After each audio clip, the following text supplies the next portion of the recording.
Bueno, vamos a empezar esta actividad que bueno, hemos organizado desde ANAPRI, somos la asociación naturalista Primilla. Supongo que muchos nos conoceréis. Estamos ubicados aquí en Colmenar Viejo y trabajamos sobre todo en la naturaleza para las aves. O sea, lo que nos gusta es mirar hacia arriba. Y en esta ocasión vamos a hacer una actividad muy especial, pero para mirar abajo, para mirar a las rocas, con Martín Fernández, que ha tenido a bien el venir y explicarnos sus piedras, porque este museo no tendría sentido sin su aportación a Colmenar Viejo. Aparte de que el ayuntamiento diese los espacios para poder ubicarlas. Pero evidentemente ahí hay un factor especial que tenemos que agradecer todos los ciudadanos a Martín. ¿Por qué? Porque este museo es uno de los museos más importantes o el más importante de esta categoría en España y yo diría que en Europa. Habrá pocos sitios como este en el que se puedan disfrutar de rocas que ahora él nos va a explicar. Y yo sin más le dejo para que él empiece. Muchas gracias. Muchas gracias.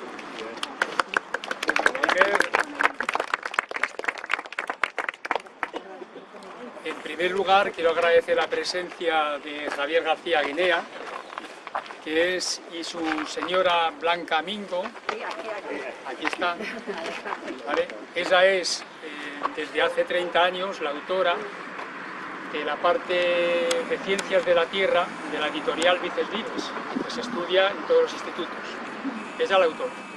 Y él ha sido el responsable de la colección de minerales del Museo Nacional de Ciencias Naturales, profesor de investigación. Y los dos han colaborado en la realización de las cartelas de este museo. Además, otra persona que no está, que también se lo tengo que agradecer, es a Gonzalo Santos, sí, por desgracia, que bueno, me acompañó en algunos viajes para localizar los objetivos y además participó físicamente a la hora de cargar las rocas, que también fue un problema para traer todos estos monolitos. Bueno, dicho esto, voy a empezar comentando que Colmenar, de verdad, os lo aseguro, es un gran paraíso geológico. No solo Colmenar, sino también su entorno. Junto con su entorno forma un conjunto prácticamente único. Por las razones, pues hombre, tenemos granitos, tenemos... decir granitos está mal, porque son granitoides, un conjunto disperso muy amplio de tipos de granitos. Tenemos rocas como rocas ígneas. También dentro de las rocas ígneas tenemos una serie de rocas que son básicas, que forman muchos de los filones ya explotados y otros no, que existen en el entorno de Colmenar, que son los lamprófilos, las microdioritas, las diabasas. Hay un grupo de rocas muy complejas que nos rodean. Otras rocas ácidas también, de carácter ígneo. Volcánicas están las más próximas en la zona de Atienza, que estarán representadas, que ya la veremos. Como rocas metamórficas tenemos todo el complejo, desde las ultrametamórficas a las de más bajo grado, en Colmenar y en su entorno. Tenemos unas rocas hacia la zona de Hoyo, muy próximas al río Manzanares, que se llaman Greisen, que están altamente mineralizadas, sobre todo de wolframio, de molibdeno, incluso ha salido algo de oro. Tenemos rocas sedimentarias, por ejemplo cretácicas, calizas, en el entorno del Cerro San Pedro, desde Cerceda hasta la zona de Torrelaguna. O sea, bueno, sedimentos de yesos, sedimentos arcósicos. Bueno, la verdad es que tenemos una diversidad y mineralógicamente es la leche. Hasta hace poco había un mineral único en España, un fosfato de hierro y manganeso que se llama triplita, que se localizó primero en Colmenar y cerca, en el mismo Cerro San Pedro. O sea, por decir algo, ¿no? Algún berilo de calidad gema, no llega a ser esmeralda ni agua marina, pero le falta un poquito de ion cromóforo para que dé ese color. Bueno, dicho esto, también quiero decir que Colmenar destaca por dos yacimientos que para mí son muy importantes. Uno es el yacimiento paleontológico que está en la Encinilla, justo descansando en la falla de Torrelodones, es decir, según vamos a Madrid, a la altura de la Renault de la Mercedes, ahí sale una carreterita del canal, hacia la izquierda, antes de llegar a Tres Cantos, que va prácticamente bordeando esta falla. Si la continuamos, llegamos a un afloramiento de rocas detríticas del Mioceno inferior, tienen aproximadamente, están datadas, bien datadas, 19 millones de años, es la fauna más antigua de la Comunidad de Madrid, existen lobos osos extinguidos en la cadena evolutiva, evidentemente son revueltos, ¿eh? En aquel momento estaba en su plena actividad la orogenia alpina, las elevaciones de la sierra eran exageradas y las lluvias eran torrenciales y arrastraban grandes cantidades de clastos, muchos sedimentos.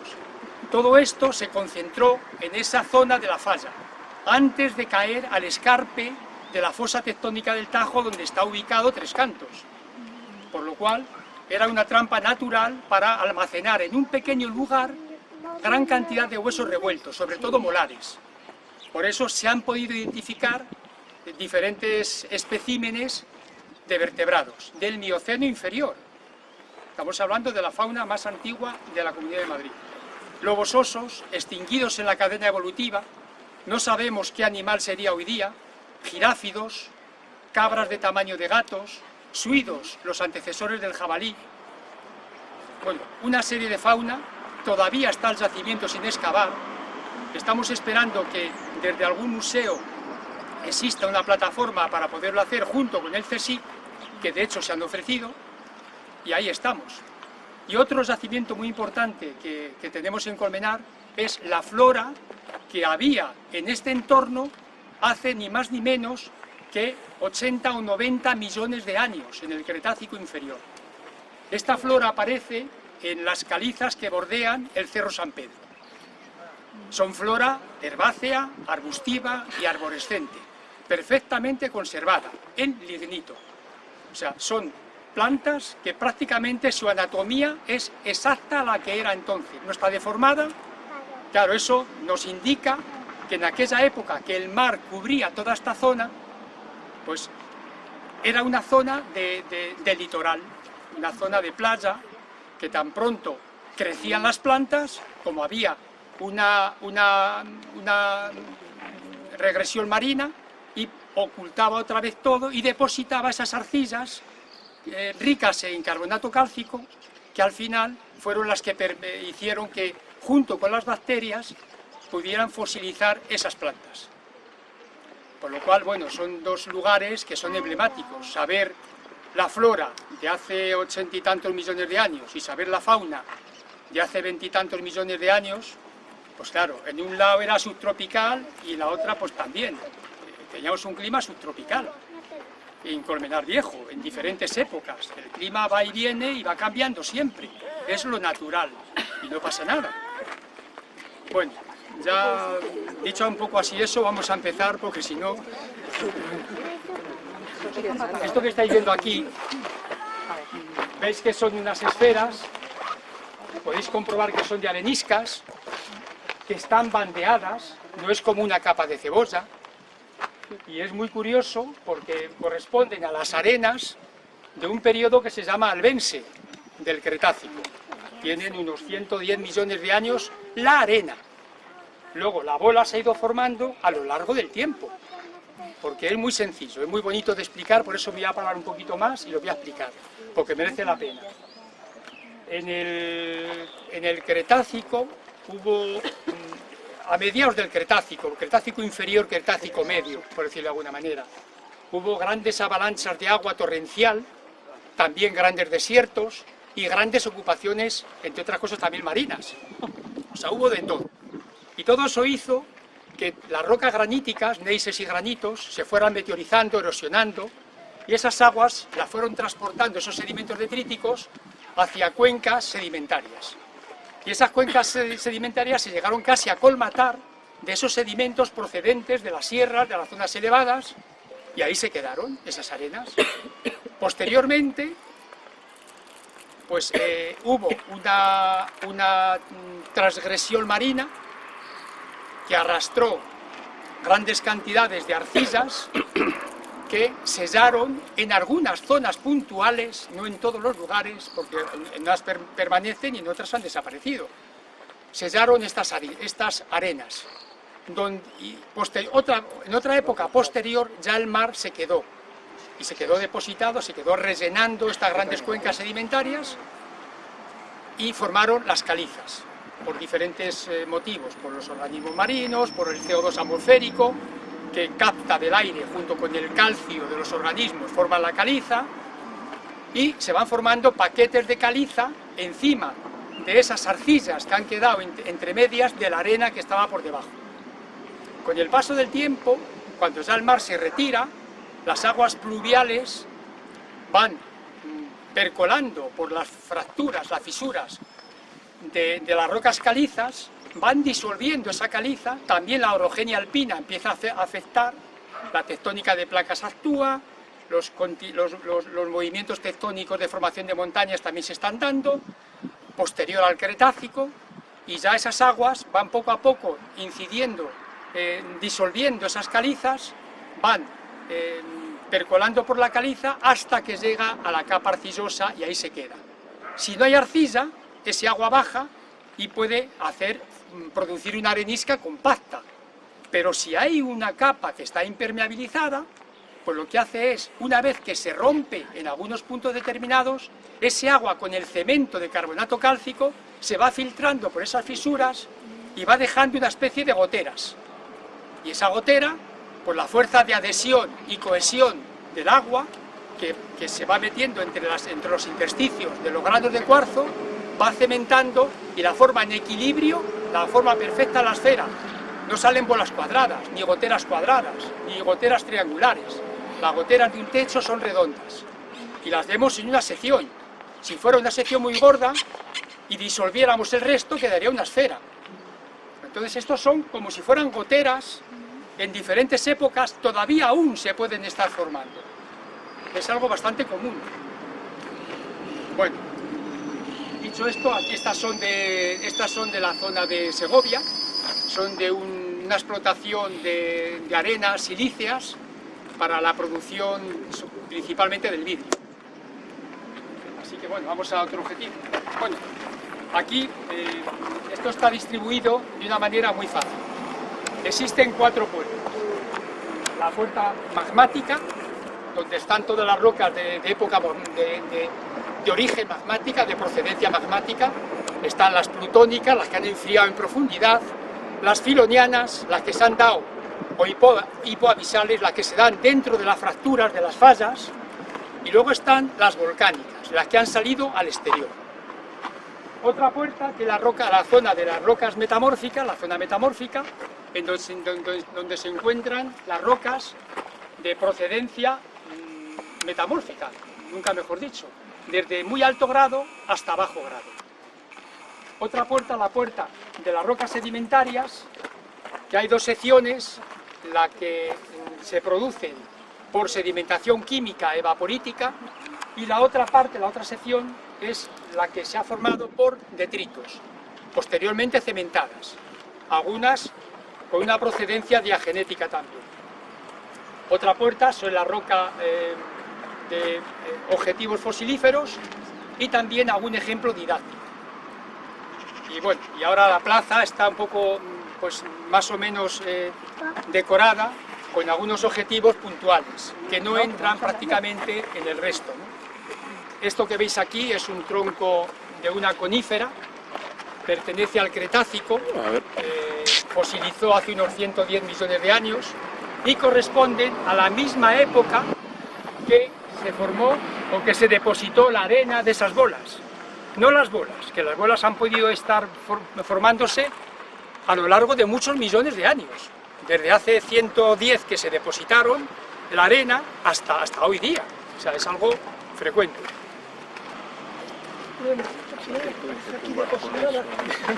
Pues algo gracioso, más o menos, es una cuarcita roja. Sí, sí, muy bien. Mirad, esta otra muestra que veis aquí Se trata de unas pistas de un organismo ya bien formado del periodo que se empezó a aparecer en la Tierra en el Cámbrico. Son de los primeros animales que vivieron en la Tierra, después de la gran explosión cámbrica. Se trató de trilobites, y estas son las pistas en positivo, porque es el molde de la pista es en bajo relieve, eso es el techo, es como si abriéramos la tapa y le diéramos la vuelta.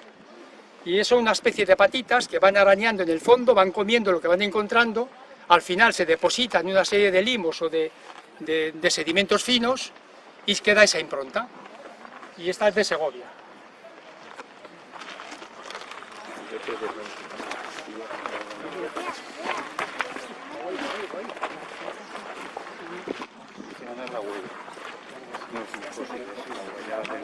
Mira, esta muestra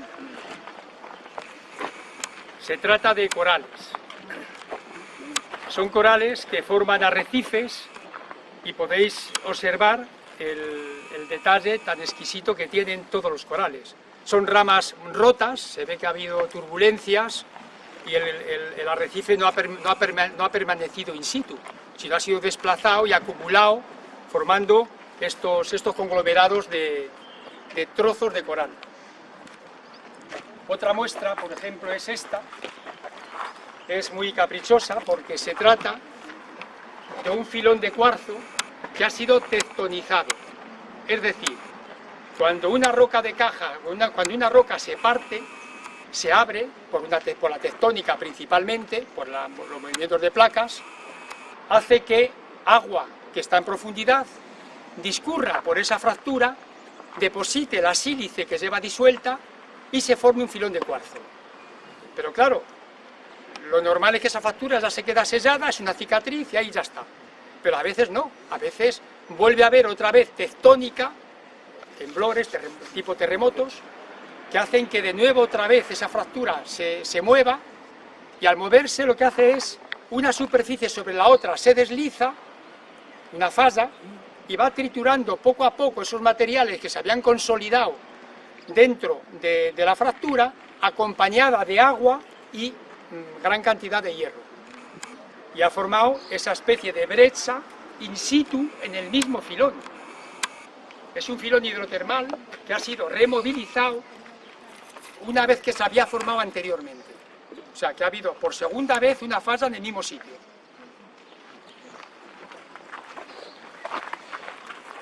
Pues estas son unas calizas de un periodo que se llama Cenomanense, que está justo por encima de la capa de esas arenas, de las bolas, que por circunstancias ha circulado agua, o bien por pequeñas fisuras, y ha disuelto parte de la roca y ha dejado oquedades.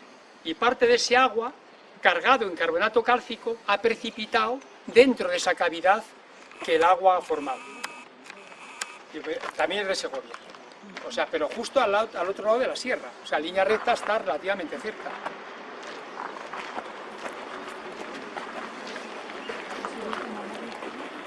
Mira, otra muestra interesante es este pliegue. Este pliegue se trata de cuarcita. La cuarcita, su protolito es arena, o sea que anteriormente ha sido arena. Arenas posiblemente de un océano, que posiblemente sí que eran de un océano, porque ya está estudiado y así parece ser que se contempla, pues con las orogenias y la presión, el acortamiento, ha hecho que se compriman esos materiales, se eleven y formen estos pliegues tan caprichosos. Evidentemente tuvieron que estar en estado plástico, porque es una de las rocas más duras que hay en la superficie. Y en cambio están plegadas y dobladas, para que veáis la plasticidad de algunos materiales cuando se encuentran en condiciones de humedad, presión y temperatura.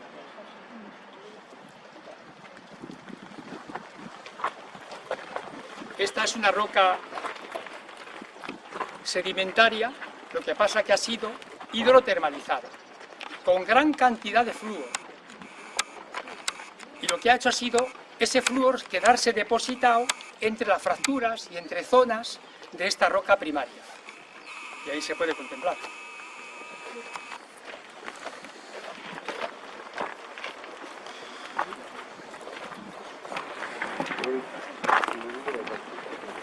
Esta es más bonita por esta parte, ahora la podéis mirar bien.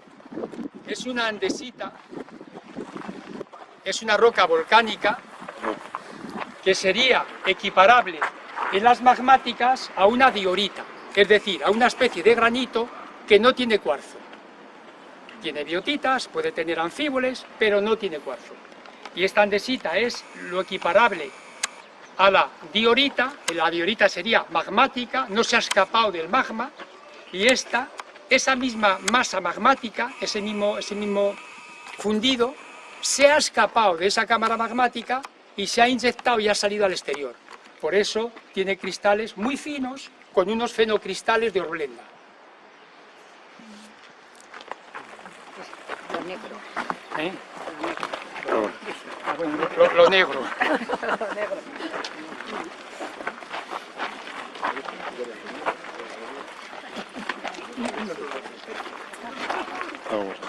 Mira, esta es una roca que está cargada de minerales de origen metamórfico, es decir, estaurolitas, granates y fibrolita. Son minerales que están muy cerca en su fórmula y necesitan equilibrarse para crecer. Si las condiciones de presión, temperatura y tiempo varían, esos minerales son transformados en otros minerales. Algunas veces son polimorfos, tienen la misma química pero diferente estructura. Y es muy curioso y muy estudiado, porque indica el grado de presión y temperatura que se han formado las rocas. Y ya para terminar en la plaza, aquí tenemos una roca muy caprichosa también, porque son ágatas hidrotermales. Hay ágatas de diferentes procedencias. Estamos acostumbrados a ver las ágatas que nos venden en las tiendas junto con las amatistas, que esas son también hidrotermales, pero se dan en cavidades volcánicas. Estas no, estas son en filones. Bueno, para conseguir este bloque tuve que decir a un cantero de la Cabrera que destruyera una caseta que tenía con maquinaria, que la tenía puesta de pared, que yo me la quería llevar. Y luego para subirla por una rampa hubo que usar una máquina grande arrastrándola, porque no hubo manera de poderla subir con un camión. O sea, ya esto fue una odisea conseguir esta piedra, pero la conseguí, al final la conseguí. Bueno, es curiosa y peculiar porque aquí veis decir, bueno, es un bloque de granito, evidentemente es un bloque de una roca granítica, de un granitoide. Pero ¿qué tiene de especial? Porque si no, no me molesto tanto. Pues si observáis, la parte baja tenéis un granito de grano grueso, en el medio es un tipo de granito de grano fino, y arriba es un tipo de granito de grano intermedio. ¿Cómo es posible que siendo el mismo magma y que haya enfriado, son rocas que enfrían en profundidad, tengan tres diferenciaciones tan claras que es inusual totalmente? Además, tiene un gabarro, un senolito, totalmente digerido, con un porfidoblasto que no sabemos el protolito, no sabemos de qué roca procede. Posiblemente sería de una roca de caja que ha sido atrapada o ha caído a la cámara magmática y se ha convertido en biotita. Y otro senolito que es de pegmatita. O sea, se dan una serie de condiciones que la hacen especial. La pegmatita es como un granito de grandes cristales. Y eso hace que cuando hay una cavidad y los minerales que tiene previamente se removilizan y se depositan de nuevo, se formen las gemas. O sea, si un berilo aparece en esta pegmatita y no se ha removilizado, es un berilo y ya está. El uso que tiene es industrial para la extracción de berilio. Pero si los fluidos hidrotermales o los volátiles fundentes atacan a ese berilo, le disuelven y después lentamente en una cavidad se deposita y va creciendo lentamente, lo que se forma es una esmeralda o un aguamarina. O sea que es una roca muy explotada en Brasil y en los Urales, principalmente. Muy explotada. Y se han hecho grandes fortunas explotando esta roca.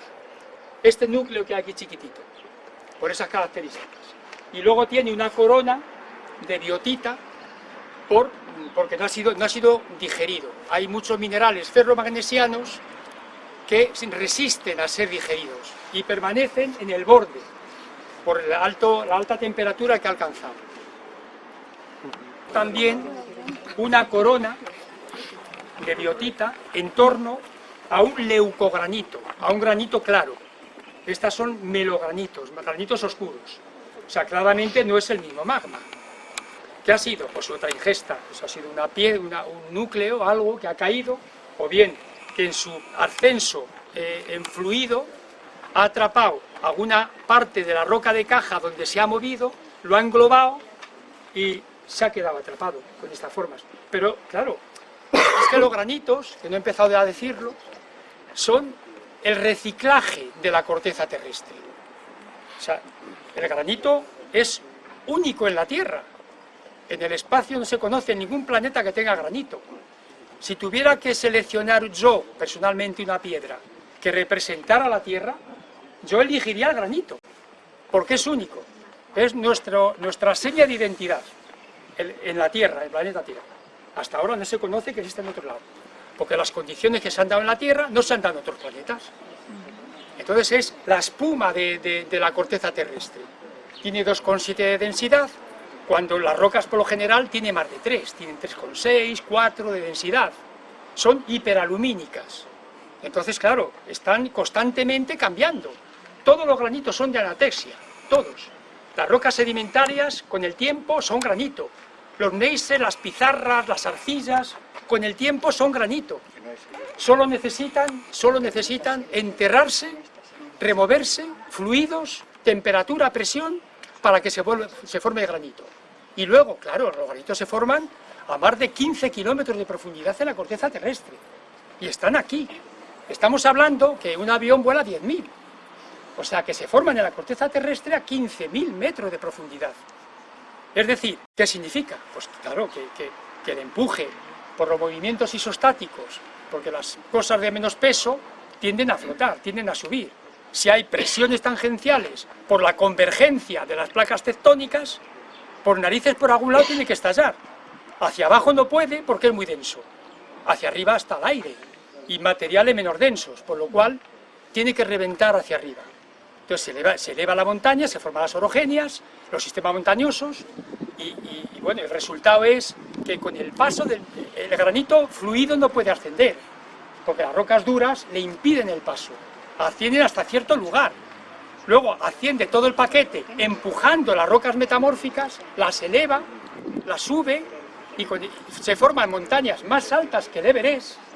Eso está demostrado, ¿eh? Montañas más altas que el Everest hemos tenido aquí en el sistema central. De hasta 11.000 metros está estudiado que han tenido las montañas. O sea, los aviones se hubieran estrellado a la altura que vuelan, con la montaña que se hubiera formado aquí. A que parece mentira, pero es así, eso es así. Esta roca se ha formado a 15 kilómetros mínimo por debajo y se ha elevado ya fría, porque si no hubiera sido una roca filoniana, estaba ya fría cuando se ha elevado, subiendo todo el paquete de rocas. ¿Qué ha pasado? Que durante muchos millones de años todos esos sedimentos se han ido erosionando. Y una vez que se ha elevado, también ha dejado grandes cuencas. La cuenca del Tajo, entre el sistema central, los montes de Toledo y el sistema ibérico, hay una cuenca sedimentaria inmensa. En Tres Cantos se hizo una perforación de 1.200 metros de profundidad y no encontraron los granitos, seguían con las arcosas. Es decir, el hundimiento tectónico que hay en Tres Cantos y todo Madrid es inmenso. Y está relleno ahora. Y se ha rellenado además en el Mioceno, se ha rellenado, a partir de 20 millones de años. ¿Qué quiere decir eso? Que todos esos sedimentos, esas montañas gigantes, han ido a formar parte de esa cuenca sedimentaria que está ahora ya casi colmatada. O sea, es impresionante. Por eso, los granitos son reciclados, todo es reciclado. Y esos fragmentos que veis ahí corresponden al reciclado de la roca, entre otras cosas.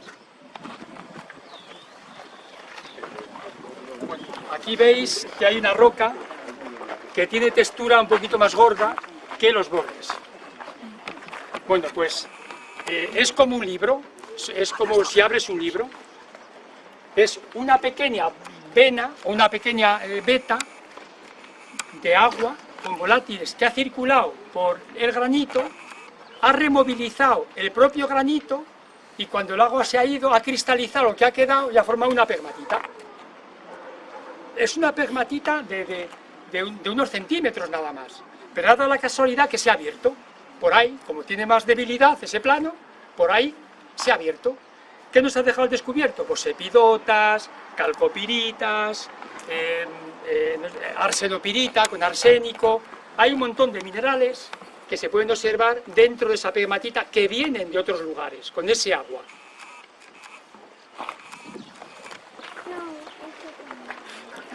Bueno, esta roca es peculiar porque ya veis abajo el típico granito de Colmenar. Arriba ya está un poco oxidado. Y es que claro, el granito tiene ferromagnesianos, que son una de la composición, además del sílice, de las biotitas, de lo negro. También suele tener alguna horblenda, que también es otro ferromagnesiano, o un ancíbol. Y cuando el agua, cuando la roca está caliente, claro, los intersticios cristalinos se abren, los cristales se dilatan, y entre ellos quedan huecos que el agua caliente a presión y con volátiles y fundente, con flúor, con cloro, con un montón de sustancias, pues van percolando, infiltrándose por esos microporos, van entrando por toda la roca y van arrastrando lo último que nuclea, que es el cuarzo. Y eso es lo primero que se lleva, el agua. El agua se lo lleva y deja la roca, que es esta misma, sin cuarzo. Esta granito tiene cuarzo. Por eso se llama episienita. Es un granito que ha perdido la sílice que tenía. Aquí se puede ver el primer lugar, el proceso intermedio y el proceso final. Los tres procesos de la episienitización del granito.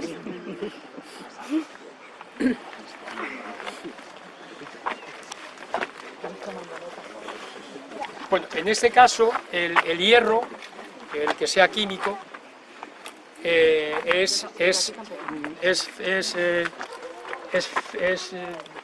ferroso y pasa a ser férrico, por eso está oxidado. Ferroso no está oxidado, la biotitas, y aquí ya es férrico. El ion ferroso a férrico.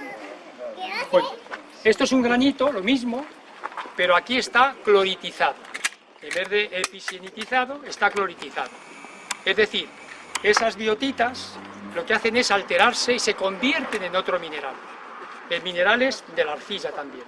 Y aquí se ven los procesos de las fisuras, de las fracturas, por donde ese agua ha circulado, incluso ha depositado epidotas, que son silicatos cálcicos.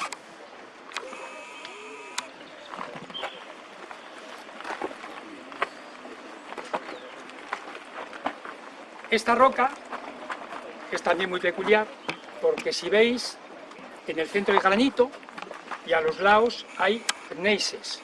Es un contacto de granito gneiss neto, no es gradual, es neto.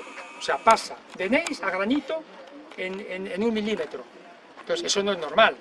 Esta roca se ha formado a más de 8 kilobares de presión y a más de 1000 grados centígrados. Si no, y luego ha crecido lentamente dentro de un magma a mucha profundidad en la corteza terrestre. Mientras que esta roca se ha formado a unos 3 kilobares de presión y se ha formado como máximo a 700 grados centígrados y más alto en la superficie terrestre, en la superficie de la corteza. En cambio, están juntas. Es evidente que no es natural. ¿Qué es lo que demuestra? Pues el levantamiento de las montañas. Se ve claramente cómo ese magma ha ascendido todavía viscoso, se ha inyectado, ha empujado las rocas metamórficas y se ha compenetrado con ella. ¿Lo observáis? Bueno, esta es una de mis rocas preferidas.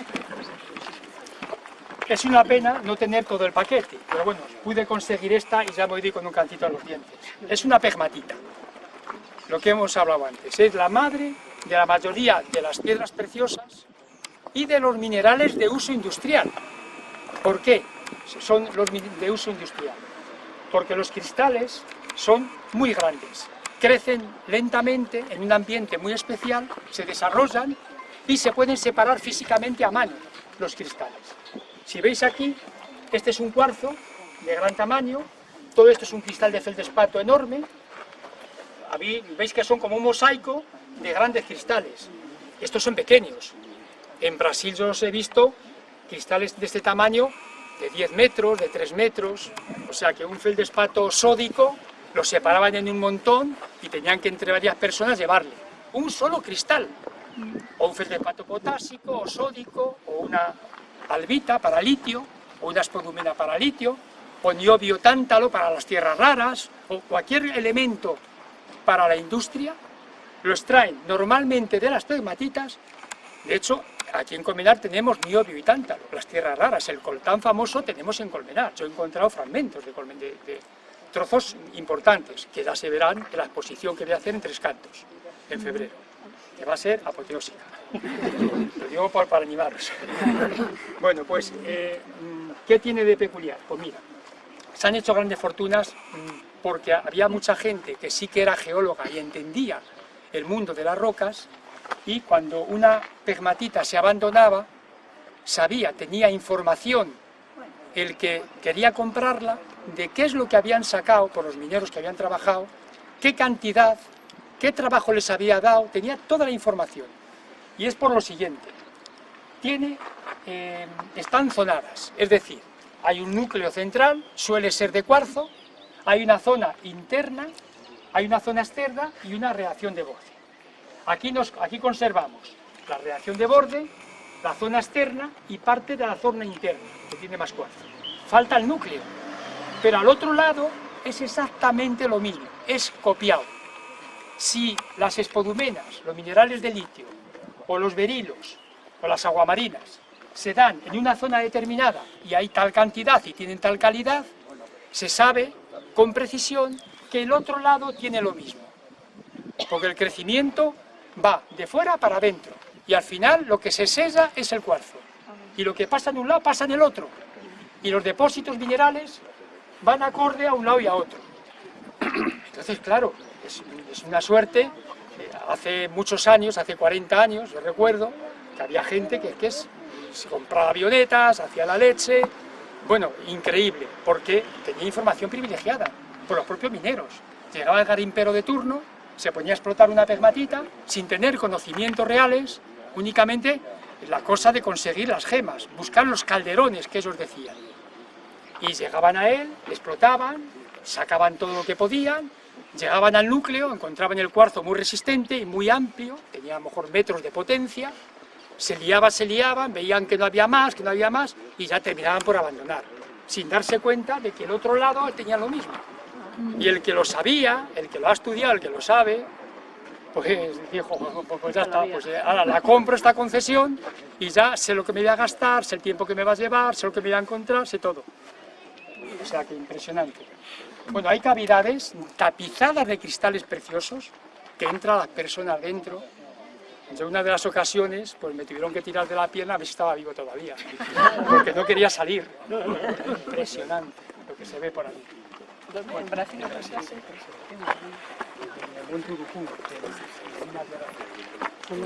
Bueno, pues ya hemos salido de las rocas plutónicas. A este paso no tenemos tiempo. Vamos más deprisa, ¿verdad? Venga, os doy un poco más deprisa. Estas son las mismas rocas plutónicas, o sea, las mismas rocas que son las plutónicas, lo que pasa es que son ya hipoabisales, son filonianas. Son las mismas rocas, solo que cristalizan más rápidamente dentro de las fisuras, ¿vale? Hay diferente trama. Hay cristales grandes que son idiomorfos, tienen sus caras cristalinas. Y eso es porque cuando han crecido no han encontrado resistencia. El resto de los minerales no habían nucleado, estaban en estado plástico, por eso se han podido desarrollar. ¿Vale? Así que son microdioritas porfíricas, lo que se conoce en Colmenar como pórfido. Bueno, esto es son aplitas, son fracturas, fallas que se han producido en diferentes momentos.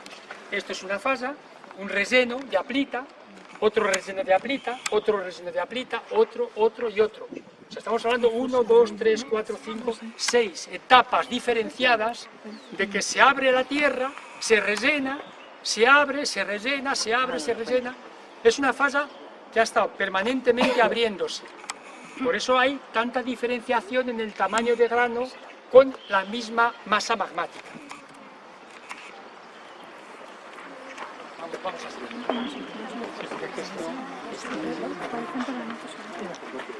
Que pase la cámara. Bueno, hay principalmente dos tipos de pegmatitas. Una, que es la que os he comentado del granito, que esta de granito es una pegmatita de origen, llamémosla hidrotermal, metasomática. Es decir, el granito en la pedriza, yo recuerdo de pequeño que los canteros abrían y había un hilo conductor que estaba totalmente sustituido por otros minerales. Y de pronto seguían rompiendo la roca de la cantera y caía un bloque y ¡plop!, apareció una cavidad tapizada de piedras preciosas. Y digo piedras preciosas porque es cuarzo transparente, gema, ahumado, ortosas, un montón de jaranates, un montón de cosas muy chulas y muy bien cristalizadas. Entonces esas son esas cavidades miarolíticas que son producto de una fractura que por ahí han circulado volátiles y fundentes, han atacado el granito, lo han vaciado, parte de esa sustancia se ha ido y otra ha cristalizado y a veces con aporte de elementos nuevos, por ese agua que ha circulado por esa fisura de esa roca. En este caso no, en este caso son rocas filonianas, es decir, parte de la cámara magmática se escapa con muchos volátiles y mucha agua, y eso hace que se inyecten las rocas de caja más altas y al cristalizar los cristales crecen más y forman filones potentes, que es lo que se explota en Brasil. ¿Vale? Ahí está encajada en una roca metamórfica que se llama esquisto. Todo lo que brilla es mica. Sí.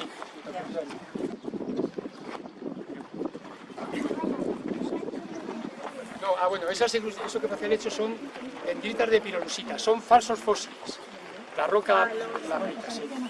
Sí, es manganeso. Manganeso. Sí. Mirad, esta roca es otra microdiorita, lo que se llamaban lamprófidos. Ahora ya la terminología geológica cambia con el paso del tiempo, hay que ser más precisos a la hora de determinar un tipo de roca. Y como veis, hay un enclave grande de granito, que no corresponde a la misma roca, ¿vale? Cuando esta roca se inyectó por esa falla, por esa fractura tectónica, ese fluido es capaz, este fluido muy denso, más pesado, con la fuerza que tiene, es capaz de arrancar trozos de la roca de caja, que era granito, y lo engloba, y lo mete. Y aquí veis los trozos de roca que han sido atrapados, aquí lo podéis ver, y las fisuras, atrapados por ese magma muy denso, y veis que está totalmente lamido, totalmente arañado, y ha sido extraído de la roca que ha surgido para que quede totalmente aislado. Son cosas rarísimas de poder ver. Es un xenolito extraído de la roca filoniana, tal cual, de ese tamaño, de esa envergadura. Bueno, pues sí. Abuela. Bueno, entramos, también estamos en la zona magmática, pero ahora pasamos a las rocas de origen volcánico. Estas son andesitas. La andesita es equiparable a la diorita. La diorita es una roca como el granito, pero que no tiene cuarzo, o a veces muy poquito. y tiene biotita y tiene anfíboles. Bueno, es más básica, menos ácida, tiene menos cuarzo. Y esta pertenece al sistema central, al final ya, a la parte oriental del sistema central. Curiosidades, pues esta andesita tiene aquí un senolito de un gneiss con granates. Es decir, ha salido fuera, arriba no hay ningún gneiss, no existen los gneisses en Atienza. En todo su entorno no hay, hasta ahí en Narancina no hay gneisses. Pero claro, en una andesita hay un trozo que es un gneiss granatífero. ¿Qué significa? Pues es como un meteorito que viene del centro, del fondo de la Tierra. Es un testigo fiel y te está indicando que en el transcurso de este flujo pasó por esquistos, o sea, por gneisses. Y eso es un testigo de eso, de que existe. No hay que hacer una perforación para llegar a él, sino que la propia roca no lo identifica.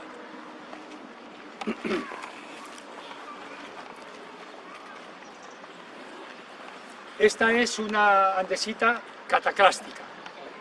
Son fragmentos líticos de andesita con fluidos, con cenizas, que ha sido reventada. Sería un volcán muy estromboliano y ha formado este conglomerado de clastos angulosos. Ahí podéis ver una fractura con formaciones de calcita y de varita que ha sufrido un ambiente oxidante, o sea, agnóxico, sin oxígeno, reductor. Se puede observar cómo esta roca ahí está la misma, y aquí está clara porque ha reducido el hierro, y se ve de color más claro.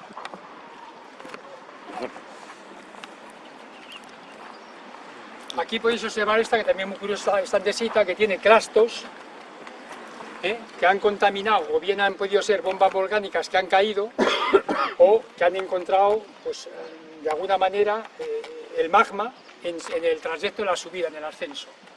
Pero es curioso, porque estarían cargados de agua y han lisiviado parte de la propia roca. Se ve muy bien por los círculos que hay. Hay muchos, está lleno de ellos. Es muy curioso, muy peculiar. Son núcleos de clastos que han dejado esa aureola por lisivación, por el agua.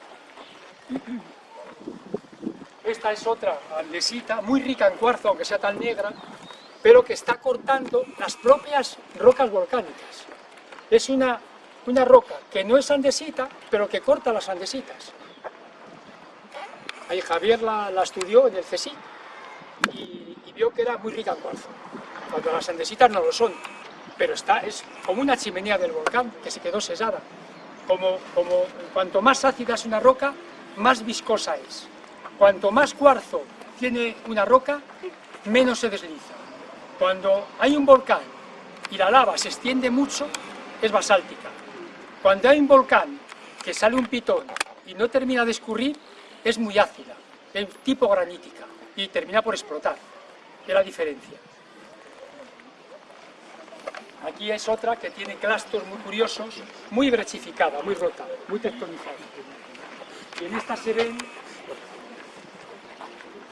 se ven pequeñas fracturas de inyección de un magma que ha enfriado más rápidamente posteriormente a la deposición de este magma. O sea, procesos, diferentes procesos.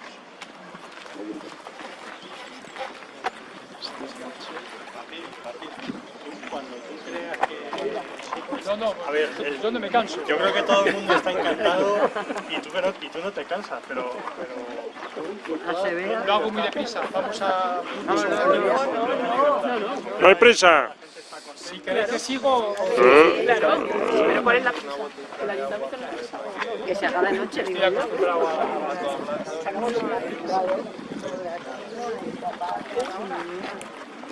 Bueno, entramos en la zona metamórfica.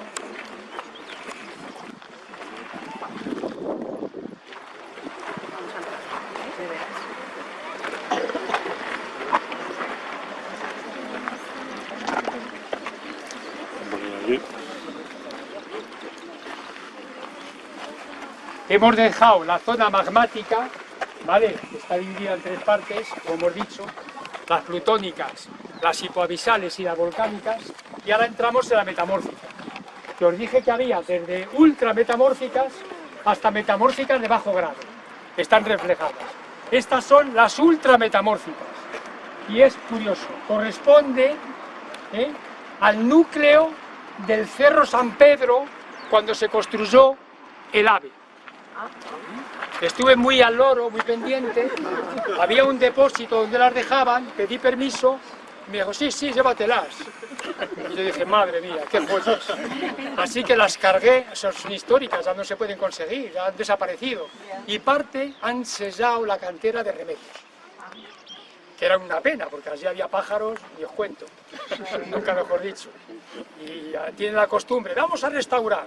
Y era un punto de observación geológica única, esa cantera. La podían haber basado, haberla explicado, pero no, aquí es restaurarlo.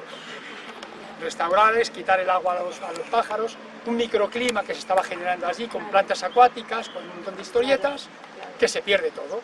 Y otra vez se queda un secarral. Tristemente, es así, somos así. Bueno, se llaman migmatitas. Es casi granito, casi gneiss. Y además tiene pegmatitas. Fíjate tú lo que se estaba cociendo en el Cerro San Pedro.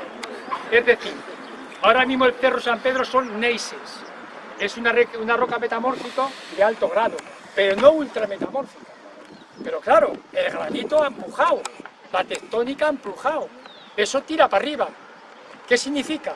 Pues hombre, significa de que todos los elementos que hay en el entorno del granito, todo ese pitón, toda esa cúpula, sube también con eso. Y se ha formado el Cerro San Pedro. ¿Vale? O sea, es decir, que la cáscara es gneiss, el núcleo es esto. Y por debajo de este núcleo está el granito, que es el que está empujando, es el hueso. ¿Vale? Ya te digo, es una migmatita, es una roca ultrametamórfica. Está casi, ya es granito. O sea, si se baja un poco más, aparece granito. De forma gradual. La pegmatita, ¿sabéis lo que es? Hay fenocristales muy curiosos. Esta es otra migmatita, pero aquí hay un montón de gases. O sea, esta migmatita se ha formado con una cantidad de agua y de gases y de volátiles y de fundentes que le ha hecho ser tremendamente compleja. Hay morfologías de aplitas, venas de segregación, todas selladas, fracturaciones, minerales alterados en clorofilita que antes han sido turmalinas. Bueno, hay granates, hay un montón de historietas que son muy largas de explicar. Migmatita, roca ultrametamórfica del núcleo del Cerro San Pedro. Fijaros la complejidad también de esta roca. Podéis ver aquí que es un feldespato, o sea, es un gneiss glandular, de cristales muy gordos. Aquí hay unos cristales, también otro gneiss glandular, estas son las glándulas, pero más dispersas. Aquí hay un montón de fracturas con unas rocas negras, que son corneanas, es decir, eran arcillas que han sido transformadas en una roca tremendamente dura por efectos de la presión y de la temperatura. ¿Vale? Y esto ya son corneanas también, que en su día fueron arcillas. Una arcilla se convierte en eso, todo es cíclico. Los minerales que componen la arcilla prácticamente son lo mismo que el granito, solo son las condiciones que se tienen que dar para que sea una cosa o sea otra. ¿Vale? Y aquí es todo esto, ¿por qué ha pasado? Evidentemente porque estaba en una falla. Además esto está mironitizado. Todos los clastos están descolocados, están desorientados, uno para un lado, otro para otro. Las fallas en profundidad son muy amplias, muy anchas, y son plásticas, no se llaman fallas, se llaman zonas de deformación o cizalla. La falla, según va ascendiendo, va en zonas frías, va siendo cada vez más estrechas, y ahí sí que se producen fracturaciones y roturas y conglomerados, bueno, con brechas, ¿vale? En profundidad pasan estas cosas. Por fuera estaría todo brechificado, serían todo clastos, cementados unos con otros, angulosos. Aquí, como está en estado plástico, tiene esta morfología. Bueno, aquí es un poco más de lo mismo, así que se ve. Bueno, hemos dejado las rocas ultrametamórficas y entramos en las rocas de alto grado. de metamorfismo, los neises.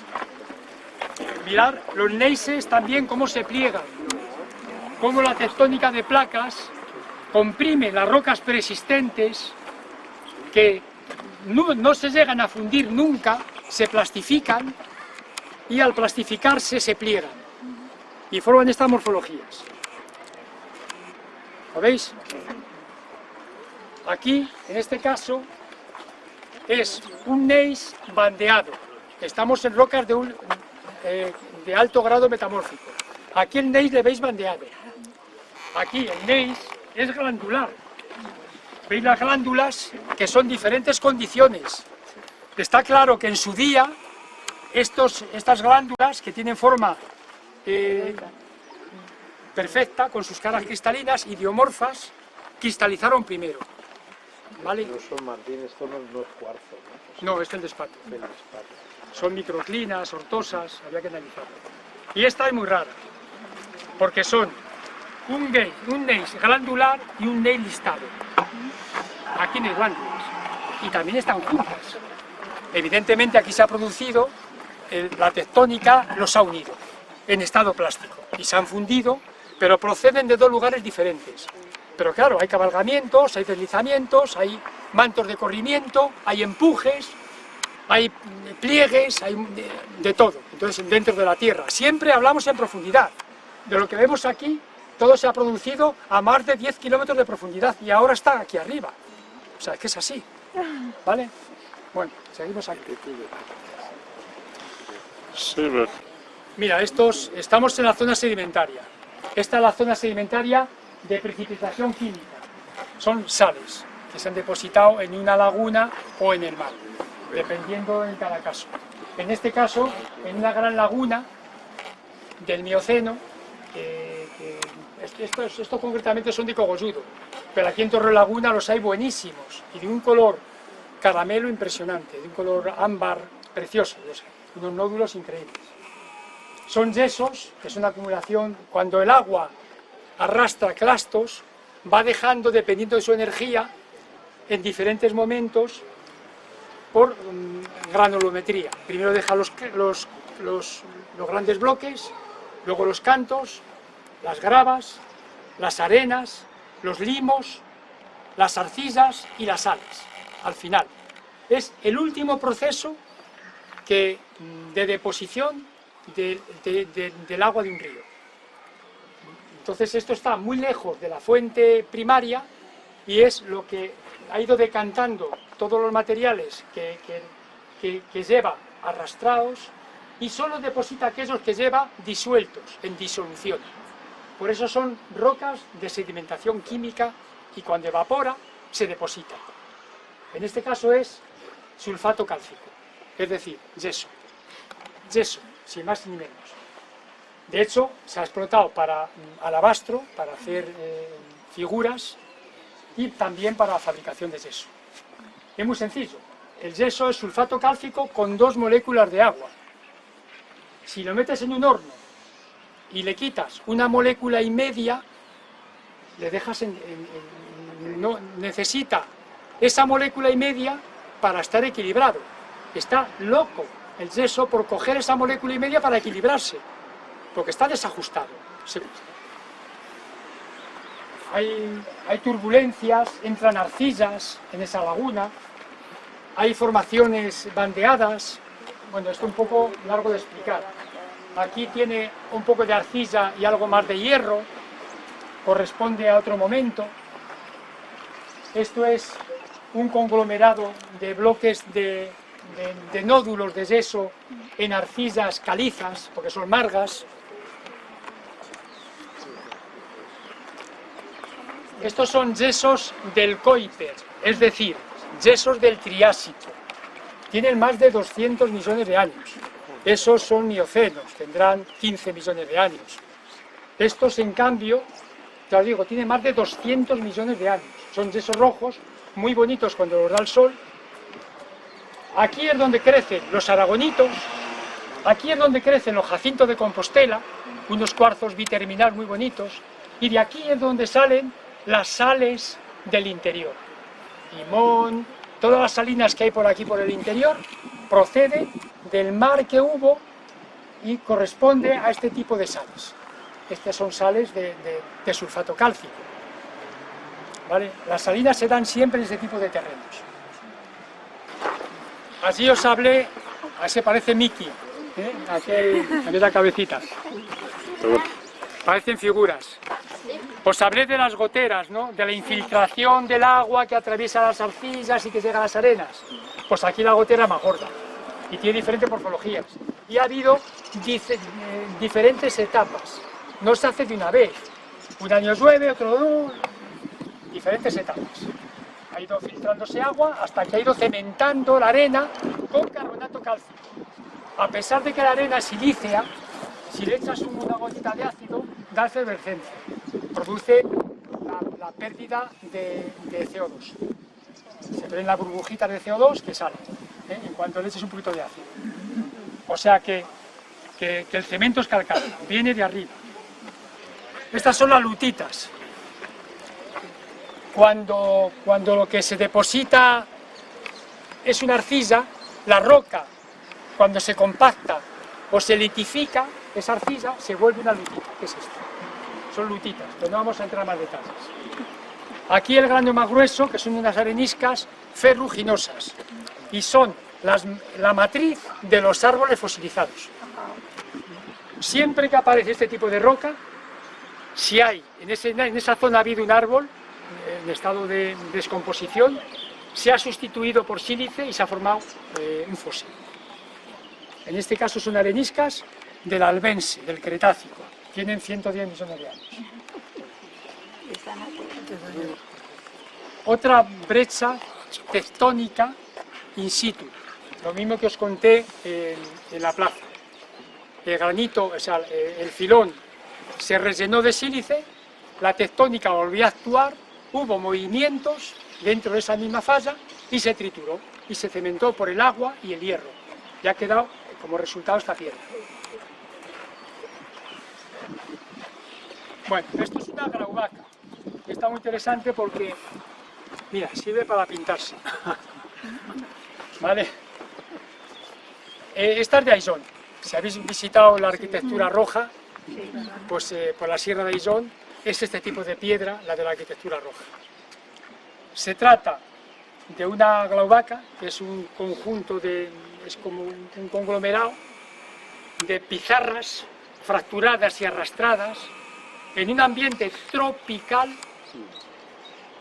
muy húmedo y de mucho calor, que ha hecho que se descomponga la pizarra en arcillas ricas en hierro y se ha cementado todo el conjunto, pero ha tenido que tener esas condiciones: humedad y calor. Arrastres fluviales a una cuenca sedimentaria, se depositaron todos esos clastos y empezaron a descomponerse y a actuar. Ese agua empezó a actuar y lo descompuso todo y formó estos bloques, que ahora mismo pues forman parte de la maravillosa arquitectura roja que tenemos en Aizón. Si veis aquí, es un ignofósil. Un ignofósil es una huella.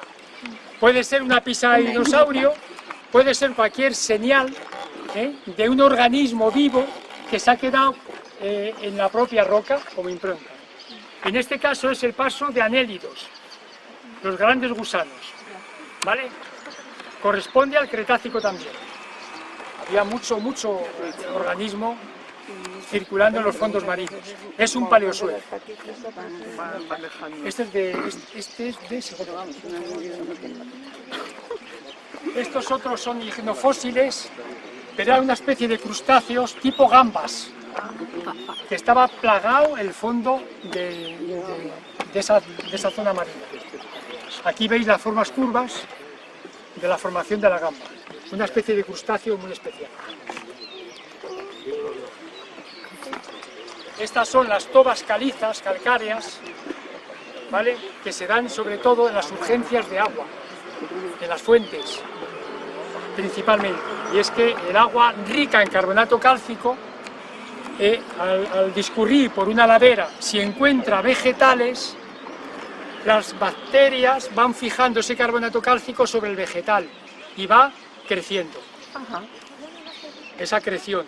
va creciendo y se van formando estas formaciones. Esto eran troncos o cañas, ¿vale? Y lo demás son pues juncos, ramas, hojas, hay de todo. Ignofósil. Porque no está el fósil concreto, no dejan de ser huesos. Esto que veis aquí es si tuvierais lupa, metéis la lupa y solo hay restos de caparazones de organismos calcáreos. Solo, está formada por eso. La roca se llama calcoarenita bioclástica. Calco porque tiene calcio, ¿vale? Arenita porque tiene tamaño arena, y bio porque es biológica, y clástica porque están todos los cachitos rotos. Todos los animales están fracturados, ¿vale? Podéis ver incluso a un hueso de cangrejo. Podéis ver, vamos, es una paella enorme. Son cientos de miles de millones de pequeñas caparazones formando solo la roca. Solo son organismos, no hay otra cosa, solo organismos, unos con otros, compactados.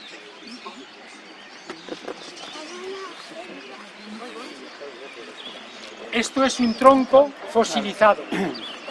Aunque parezca mentira, esto en su día fue madera, ¿vale? Se trata de una conífera del Cretácico, del Albense, que se encontraba entre medias de aquel conglomerado que os dije, ferruginoso, que es la matriz. Quedan sepultados en un lecho de arena. El agua rica en sílice lo que hace es infiltrarse entre las células de la madera y cristaliza. De hecho, con lupa se ven perfectamente las células de la madera, es curioso. Un trocito de esto lo metes en lupa y la ves orientadas, redonditas, se ven de maravilla las células, pero están sustituidas. No son orgánicas, son inorgánicas, pero ahí están. Esto es un bloque de magma, es una roca mixta, es parte detrítica y parte química, de precipitación química, porque está compuesta de carbonato cálcico y de arcilla. Es uno de los elementos para el cemento Portland, ¿vale? Está cargada de fósiles. Muchos ya, como es fácil de arrancar, los han ido arrancando y se ven poco. Aquí se ven más. Aquí se ven pecten, se ven una serie de belemnites, se ven un montón de fósiles. Mira, que eran calamares que tenían este tipo de esqueleto, ¿vale? Estos eran calamares, son belemnites, y estos son peces, como las vieiras y todos estos animales, de organismos marinos, de aquí del centro, ¿eh? Bueno, calamares también. Esto es una anfibolita. Es una roca que por toda la sierra la hay, vas a donde vas, es muy negra, muy oscura, muy básica, no tiene cuarzo, y es el producto de metamorfismo de antiguos volcanes, o de rocas ultrabásicas del manto terrestre. O sea, que han sido comprimidas, recristalizadas, claro, son rocas básicas, que no tienen cuarzo, y son metamórficas en este caso. Y la sierra está llena, donde vayas vas viendo una roca negra, ¿qué será? Una anfibolita puede ser. Ya estos son ejemplos didácticos. Aquí luego ya podéis mirar con cuidado porque vais a ver pues, ágatas hidrotermales, pliegues, las charnelas, los núcleos, cómo se pliegan las cosas. Esto es un jaspe. El jaspe es un sílice muy contaminado y microcristalina o criptocristalina, formada por pequeños cristales de cuarzo. En este caso son ferruginosos y dan este color rojo. Si fueran cloríticos darían color verde. Cuando en una geoda de una burbuja volcánica, cuando el volcán va avanzando, la colada, y por la parte exterior enfría, porque se forma una corteza, se forman fisuras. Si ese volcán discurre por un lecho arenoso que tiene agua, se va creando licuefacción de suelos. Va subiendo el agua que está por debajo del nivel somero. Ese agua, como tiene muchísima presión por la colada del volcán, pues va haciendo que coja presión y temperatura. muchísimo más que una olla express. Entonces, claro, cualquier pequeña fractura que se produce en la roca volcánica, por ahí se inyecta ese agua a mucha presión y a mucha temperatura, entra en la roca volcánica que está plástica y la infla como un globo. Ahí se acumula todo el sílice que lleva el agua en disolución y se forman las ágatas y las amatistas. Así es como se forman.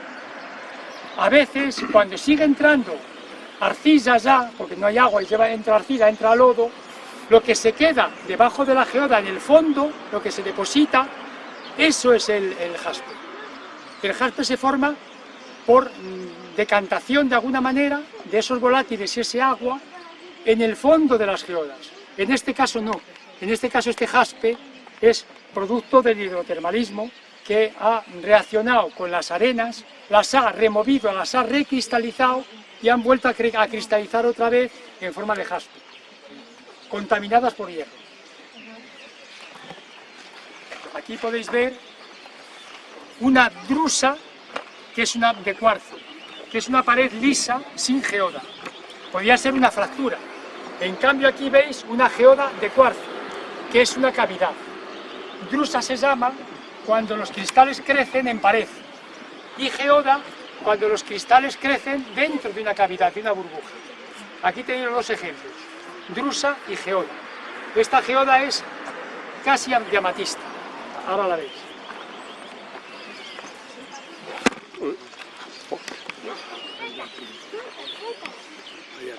Mira, esto es el proceso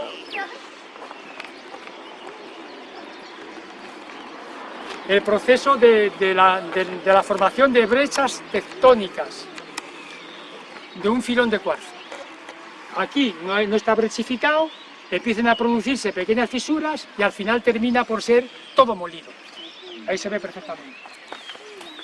Aquí se ve el hábito, cómo crecen los cristales, se ven las gavillas, las formas radiales, muy bonito de ver. Aquí veis otras cavidades muy interesantes de cuarzo citrino, muy bonitas. Y estas ya terminamos, chicos, acabó. Madre mía. Esto es un lapiaz o un lenar. Es una forma erosiva que se ve mucho, sobre todo en zonas de mar y zonas de mucha lluvia, que va poco a poco erosionando la roca, dejando unas hendiduras características en forma de lápiz o en forma de lápiz, aquí las veis, o en forma de surcos. Las dos formas que tiene de ser un lapiaz, o de esta morfología o de esta otra, muy frecuente. Esto en geomorfología se llama lapiaces o lenares. Esta piedra es preciosa, podría representar una montaña. Chicos, hemos terminado.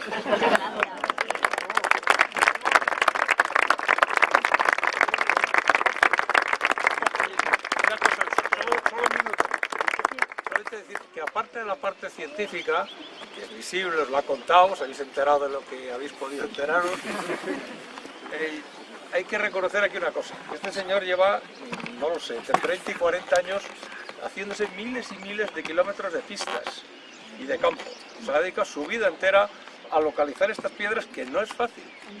Te lo digo yo con conocimiento de causa. Gracias a mi compañera de vida. O sea, no es fácil ir al campo, lo digo ahora mismo, ¿eh? Yo quiero un yeso rojo precioso.